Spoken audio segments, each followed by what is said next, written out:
members, volunteers and voters of the economic freedom fighters and the people of South Africa.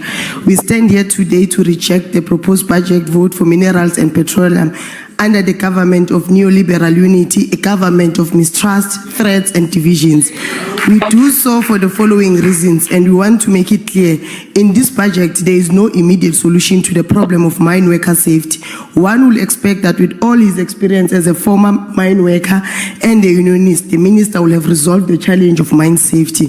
But under his watch, just a month ago, more than 260 mine workers were trapped in a gold mine for over 24 hours. We were all reminded that even to this day, mine workers still die at work. More than 42 workers died in what is referred to as legal mining, and in illegal mining, 78 people lost their lives, Minister. There is no solution in this budget to deal with the contaminated fuel. There is nothing this government is doing to protect motorists. Many have had their cars break down because of preventable thievery that is allowed to persist because powerful politicians like the minister benefit from it. This minister and his department are simply folding their arms.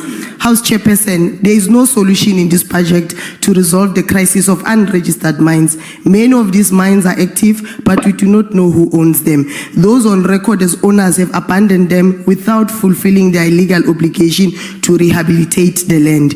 These abandoned mines are killing people daily, and there's no solution in this budget. For these reasons, we will not support the proposed budget.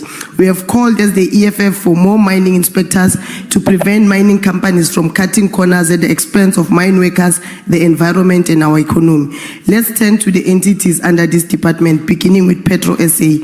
It appears there's a deliberate effort to collapse Petro SA. The entity continues to exist while being financially unstable and riddled with operational efficiencies. All of this is known, yet there is no intervention to resolve it.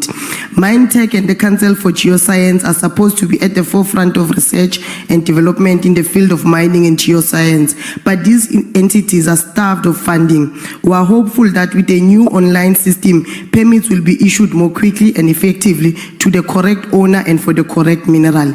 In conclusion, House Chairperson, we are beginning to see other nations in the Sahel region use their mineral resources and natural endowments for the benefit of their people.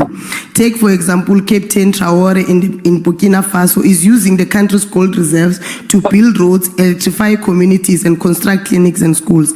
Many will follow in the footsteps of the people of Burkina Faso, Niger, and Mali, taking control of their mineral resources while we continue to exist under neo-colonialism and Western imperialism. Truth be told, we are not different from the DRC, which has just sold their minerals to the United States, perpetuating colonization.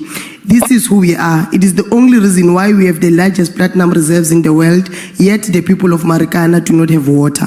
Since the enactment of the Mineral and Petroleum Resources Development Act, which came into effect in May 2004, South Africa has not passed any truly transformative legislation to give the people, particularly black people, real access to and benefit from the economy's mineral wealth.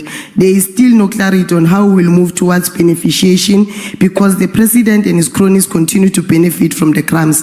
It is only when we nationalize strategic mineral resources, beneficiate our communities and produce final goods here while creating jobs that will ensure the people share in the country's wealth, the minerals beneath the soil. Until then, the EFF rejects the proposed budget for mineral and petroleum.